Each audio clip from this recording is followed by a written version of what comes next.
Bienvenidos chicos a otro video más del módulo de fisiología y vamos a estar hablando brevemente de lo que es el eje hipotálamo hipofisiario, una palabra muy interesante porque muchas veces cuando se estudia en términos fisiológicos e inclusive muchas veces anatómicos, la glándula hipófisis o pituitaria y el hipotálamo se tienden a estudiar juntos. Y es que mucho de la función, al menos del hipotálamo, de su función endocrina, tiene una conexión tan cercana con la hipófisis que, bueno, pues no hay una forma realista de estudiar uno y no estudiar el otro. Si bien es cierto, el hipotálamo no es solo una glándula, sino que el hipotálamo también es un centro de integración de múltiples funciones nerviosas, como la saciedad, la vigilia, el sueño, la estimulación sexual, etc. Por lo tanto, no es una buena idea ni sería justo al hipotálamo simplemente circunscribirlo como una glándula. Sin embargo, su rol en la endocrinología es extremadamente importante y por igual con la glándula pituitaria o hipófisis.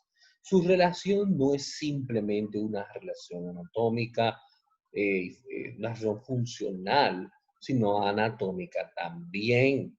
Su cercanía, la posición en donde están ubicados, pues es extremadamente cercana y de hecho, inclusive en términos circulatorios, comparten un plexo portal hipotálamo hipofisiario que conecta directamente estos tejidos. O sea que es una cercanía fisiológica, circulatoria y anatómica que tienen estos dos interesantísimos órganos que, como pueden ver, se encuentran básicamente en el medio del cerebro, la base del cráneo, dependiendo de cómo lo estés estudiando.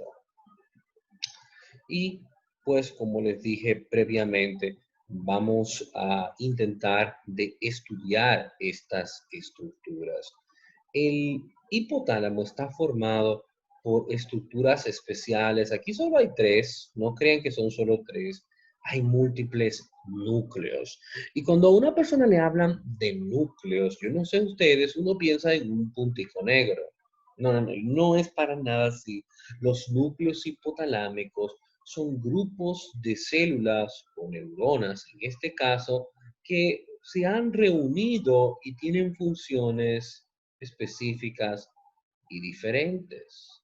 Por ejemplo, la porción ventral del hipotálamo tiene conocida función en sintetizar y secretar las hormonas o factores liberadores, mientras que, por ejemplo, lo que es el núcleo paraventricular y el núcleo supraóptico sintetizan y secretan las hormonas oxitocina y arginina vasopresina o antidiurética que ya hemos hablado previamente. Por lo tanto, es interesante recordar estas estructuras y también que la hipófisis está formada por un lóbulo anterior y un lóbulo posterior. El lóbulo anterior básicamente es tejido endocrino, mientras que el lóbulo posterior es tejido neural. De hecho, cuando ustedes estudiaban embriología, se dieron cuenta que inclusive en el inicio embriológico no es ni siquiera el mismo para la porción anterior de la hipófisis y la posterior. Ambos derivan del ectodermo, la placa más externa del disco germinativo trilaminar, pero no de la misma parte del ectodermo. La porción anterior de la hipófisis deriva del ectodermo de superficie, de una estructura o de una depresión o saco de tejido que se encuentra en el cielo de la boca, que se llama bolsa de Rathke, mientras que la neurohipófisis o el lóbulo posterior de la hipófisis se deriva de las células del neuroectodermo. Y estos tejidos empiezan a migrar el caso de la bolsa de Rathke en dirección hacia arriba o cefálica y el neuroectodermo en dirección hacia abajo o caudal hasta que se unen y quedan suspendidos por este tejido o infundíbulo. Esto es importante porque la porción anterior de la hipófisis entonces retiene lo que es la capacidad de sintetizar hormonas, mientras que la porción posterior o neurohipófisis son tejidos nerviosos y no, chicos, no puede sintetizar ninguna hormona. En el caso de la porción anterior de la hipófisis, hay que aprenderse solo 6 hormonas. La TSH, hormona estimulante de la tiroides, también llamada tirotropina. La FSH y la LH, folículo estimulante y luteinizante, llamadas ambas las gonadotropinas. Y luego vamos a tener la ACTH, que es la hormona estimulante de la corteza adrenal o corticotropina.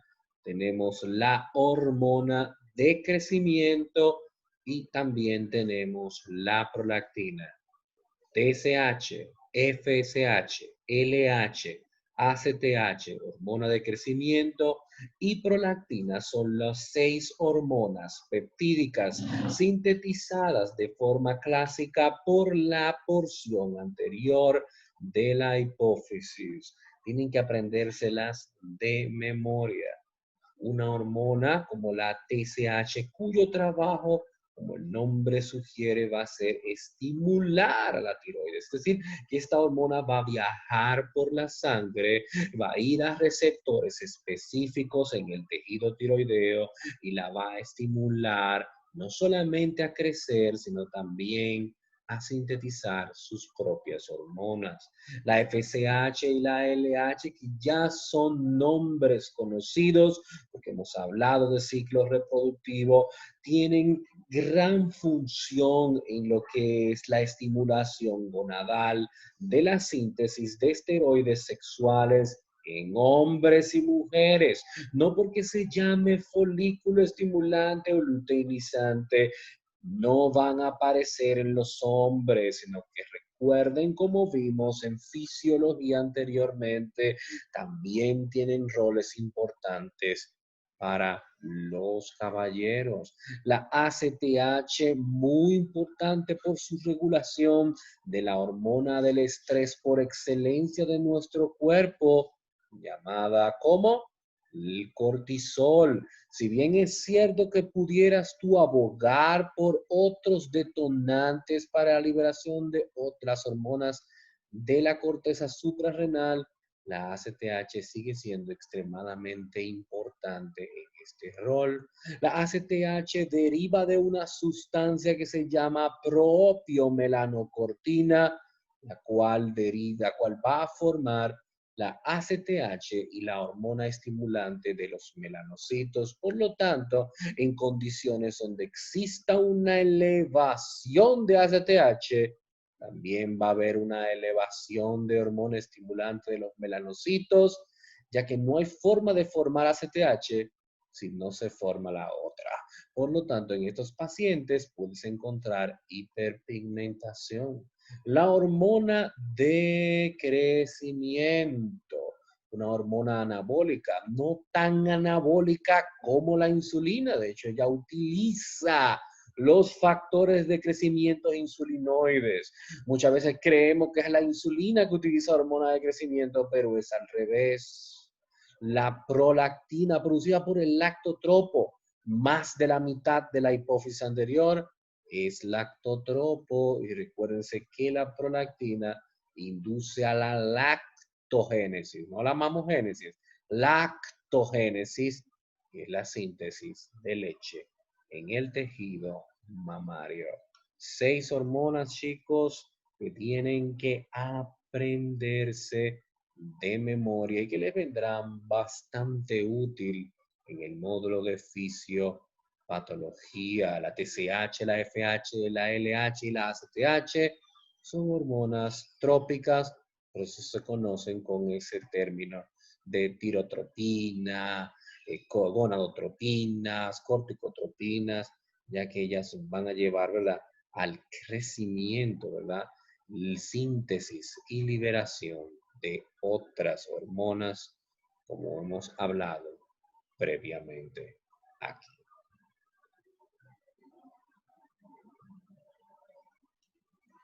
Como decía anteriormente, también hablar del sistema circulatorio y del aporte sanguíneo para entender la fisiología va a ser bastante útil también. Las 6 hormonas clásicas de la pituitaria o de la hipófisis van a ser liberadas directamente a la circulación sistémica.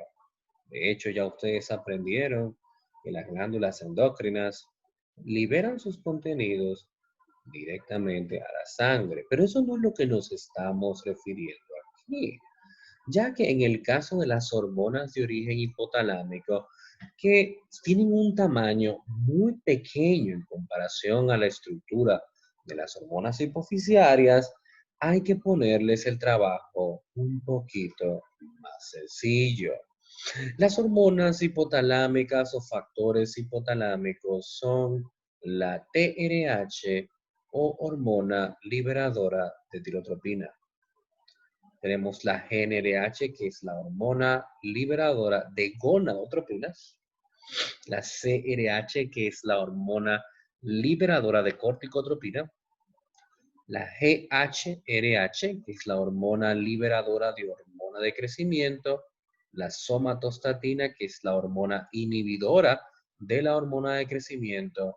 Y el factor inhibitorio de la prolactina, o también conocido por su nombre en el barrio, que es dopamina. Si se fijan, la hormona de crecimiento es la única hormona clásica de la hipófisis anterior que tiene un factor hipotalámico estimulatorio y otro inhibitorio. La única que tiene eso. Y la prolactina solo tiene un factor inhibitorio, que es la dopamina. ¿Ok?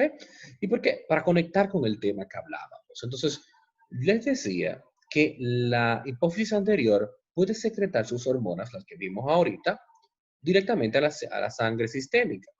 Sin embargo, también recuérdense que yo les había dicho que había un plexo muy especial, un plexo hipotalámico hipofisiario portal, que va a conectar el hipotálamo con la hipófisis. ¿Y para qué tenemos un plexo si no lo vamos a utilizar? Aquí es donde lo vamos a utilizar.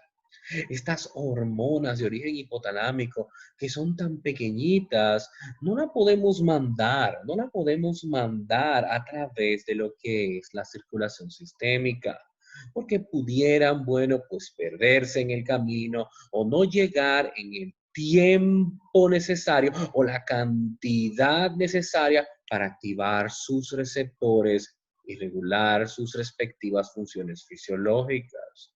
Por lo tanto, tenemos que crear una avenida, una calle especial para ellos y esa va a ser el plexo portal hipofisiario. Es como ustedes tener una calle directa que conecte con la universidad, por ejemplo. No tendrían que tener problemas con el tránsito, no tendrían que tener problemas con nada, simplemente llegar sin ningún tipo de problemas.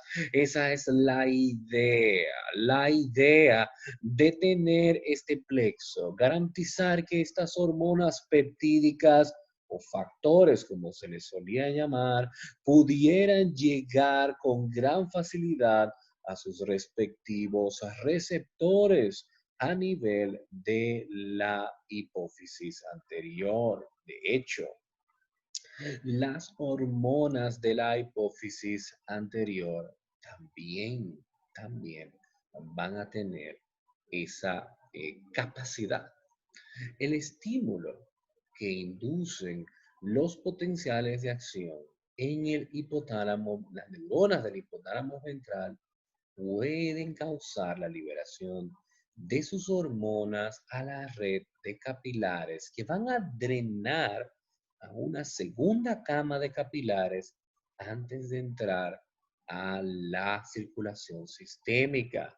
Estas redes de capilares van a estar conectadas por el sistema hipofisiario portal. Esto está diseñado para permitir que las cantidades de las hormonas pequeñas del hipotálamo puedan llegar en concentraciones, como dice aquí, elevadas. ¿A la dónde? A la pituitaria anterior. Aquí vemos la primera red capilar. Aquí, luego del estímulo, la potencial de acción se libera. Primera red capilar, sistema portal, y llegamos aquí a lo que es ya la hipófisis anterior. Pero como les decía, también la hormona antidiurética y la hormona oxitocina, que tienen su síntesis y su inicio en el hipotálamo, también pueden utilizar estos mecanismos para poder llegar a su lugar de depósito en la hipófisis posterior. De hecho, un dato muy interesante, chicos, es que la hipófisis posterior, como les había dicho previamente, no puede sintetizar sus propias hormonas. Lo único que ella puede hacer es secretarlas. ¿Qué es lo que puede hacer? Secretarlas. La hormona antidiurética y la oxitocina no tienen su origen a nivel de la hipófisis posterior, sino que son hormonas hipotalámicas también, pero que van a ser almacenadas en la neurohipófisis para su posterior liberación. No caen en gancho, chicos. Si le preguntan dónde se sintetizan, no les respondan que es en la hipófisis posterior.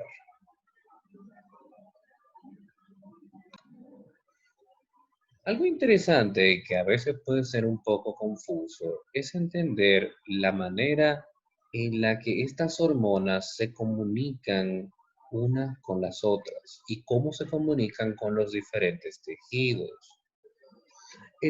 Básicamente las hormonas del hipotálamo ventral que influencian la liberación de las hormonas trópicas de la hipófisis anterior y la hormona de crecimiento son las primeras hormonas en una serie de eventos secretorios que van a regular la secreción de hormonas en los tejidos diana o las metas de los tejidos. Estos tejidos diana incluyen la tiroides para la TSH, las gónadas para la gonadotropina, la corteza suprarrenal para la ACTH y el hígado para la hormona de crecimiento. ¿Por qué el hígado? Porque es el lugar donde se forma el IGF, que es el factor de crecimiento insulinoide, que es una de las herramientas principales utilizadas por la hormona de crecimiento. Ahora bien, vamos a ver qué pasa aquí. Vamos a ver acá. Bien, excelente. Vemos que la TRH de origen hipotalámico estimula la liberación de TSH, que estimula la liberación de hormonas tiroideas, ya sea T3 o T4. La GnRH de origen hipotalámico estimula la liberación de FSH y LH, y esa FSH y LH, bueno, pues los esteroides sexuales, estrógenos, progesterona, testosterona. La CRH de origen hipotalámico estimula la liberación de ACTH, que va a la corteza suprarrenal, estimula la liberación del cortisol y otras hormonas adrenocorticales, inclusive como los mineralocorticoides en la forma de la aldosterona. La GHRH, ¿verdad? Y la somatostatina, esta estimula la liberación, esta inhibe la liberación de la hormona de crecimiento, la cual va a inducir la formación de factores de crecimiento insulinoides para ejercer su función. Las hormonas hipotalámicas ventrales controlan la secreción de las hormonas pituitarias y estimulan la secreción de las hormonas en los tejidos diana, y la hormona final va a ejercer también los efectos sobre el cuerpo e inclusive sobre las mismas hormonas. O sea, es decir, que el tejido diana va a ejercer una reacción que puede ser positiva o negativa sobre la hipófisis y sobre el hipotálamo. Usualmente en endocrinología tenemos algo que se llama retroalimentación negativa, y es que el tejido diana envía una señal negativa de liberación no solamente a la hipófisis anterior, sino también al hipotálamo ventral, es decir, un sistema de respuesta de asa larga. Muchas veces ese tejido va a estar alejado de donde está la hipófisis y el hipotálamo. Por cada serie de hormonas vamos a tener esa retroalimentación negativa para controlar los niveles circulantes de hormonas en la sangre. Esto es un sistema extremadamente útil que yo espero que podamos entenderlo un poco, ya que a la hora de la parte clínica nos pudiera inclusive ayudar a poder entender dónde está el problema en algunas situaciones. Si el problema está de manera primaria en el tejido diana o de manera secundaria en el hipotálamo o en la hipófisis. De que es un concepto muy interesante que ya hemos hablado en otros momentos, pero vamos a intentar de verlo aquí. Y uno de los mejores ejemplos es con la tiroides.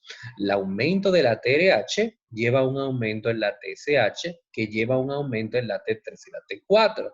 Pero la T3 y la T4 mandan una señal negativa sobre la TSH y mandan una señal negativa sobre la TRH.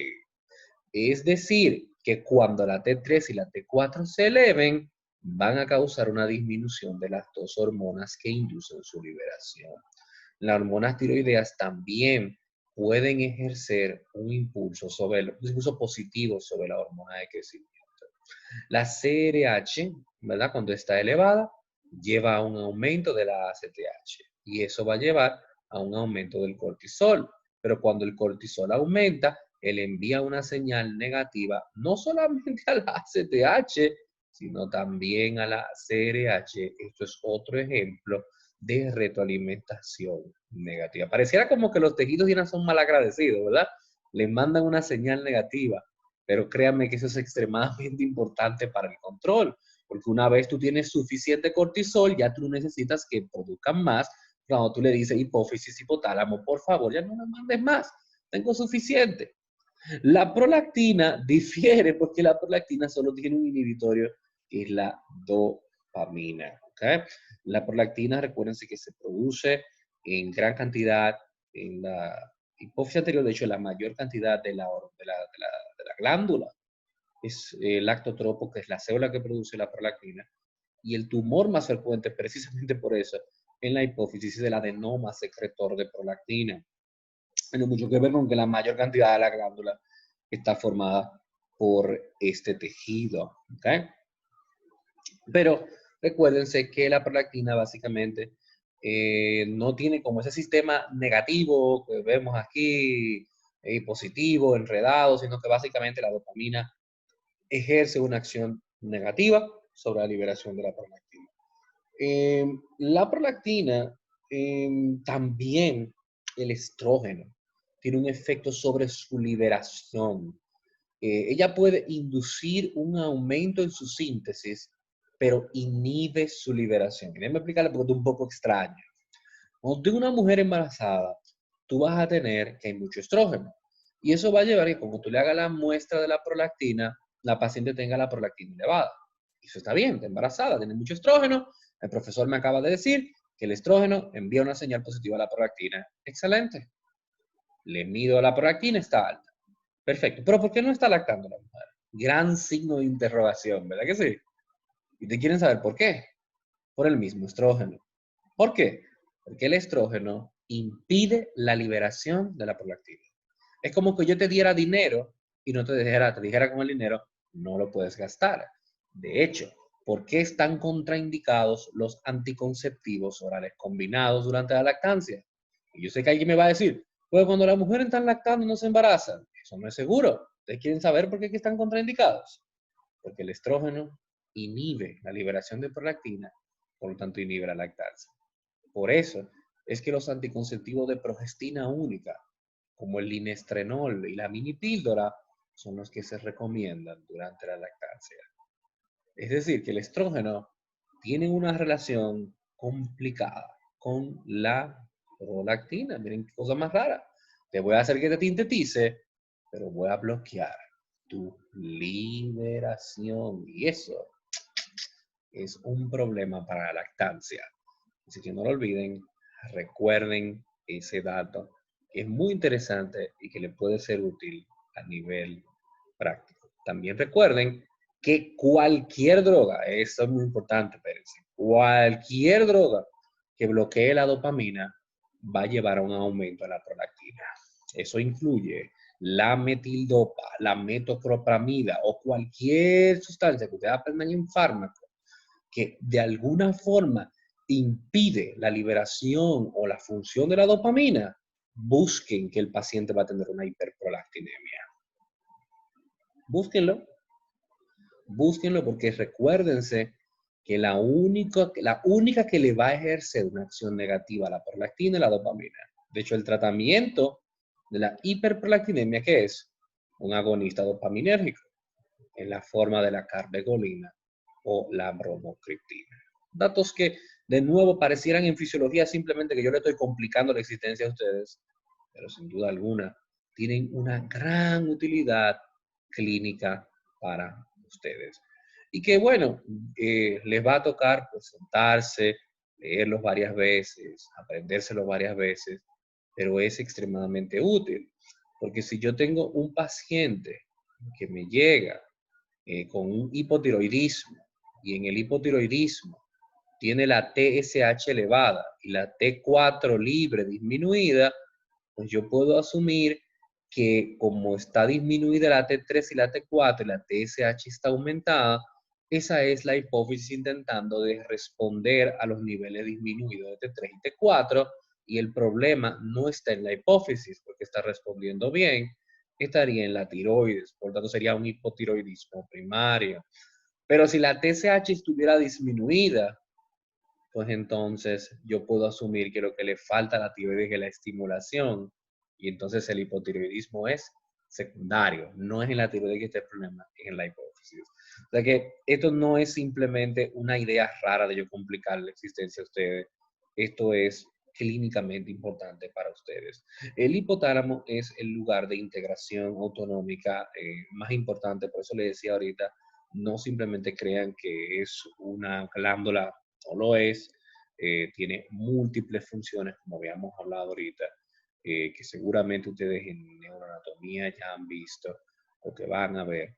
Y es importante que lo recuerden porque, como les dije, tiene que ver miren, con termorregulación, sentimientos, tiene que ver con saciedad, incluso guarda relación, como vieron ahí, con la regulación autonómica, el sistema nervioso automático del cuerpo de nosotros, específicamente con el simpático.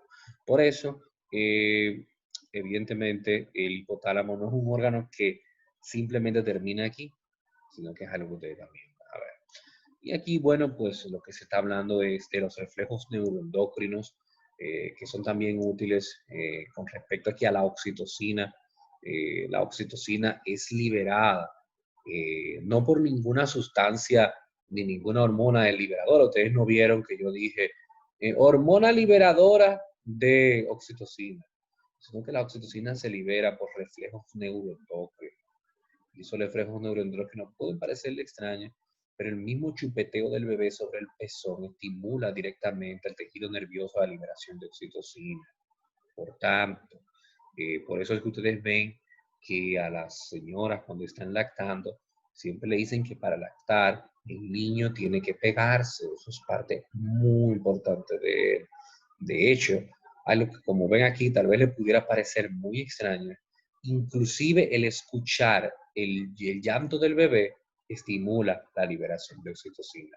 Recuerden que la oxitocina es una hormona muy desconocida para nosotros todavía.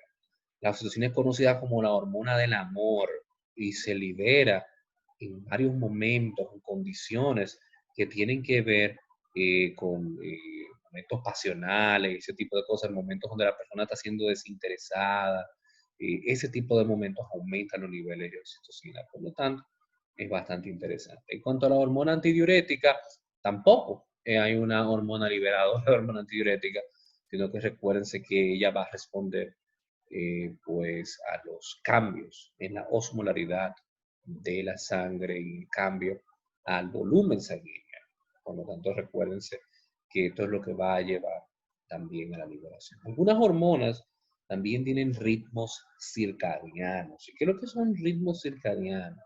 Son como pequeños patrones de circulación, de liberación, que varían dependiendo del día, de la hora, perdón, del día que es. Por ejemplo, el cortisol usualmente tiene sus mejores niveles en horas de la mañana temprano, a las 6 de la mañana, aquí lo dice, y de las 8 de la mañana.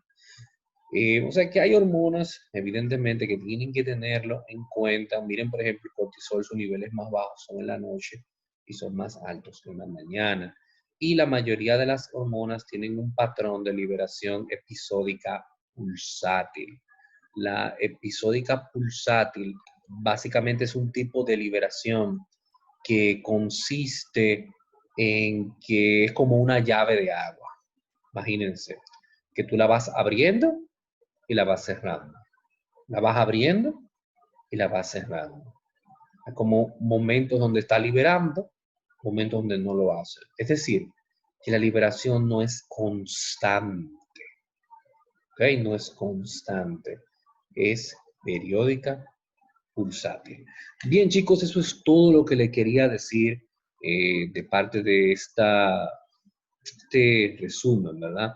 De lo que sería la fisiología del eje hipotálamo, hipófisis. Recuérdense también que van a tener disponible en la plataforma un video, van a tener disponible no solo este video, sino también en las diapositivas, donde inclusive nos vamos un poco más profundo hablando de alguna de estas hormonas con más detalles. Así que nos estaremos viendo en otro video más del módulo de fisiología. Bye, bye.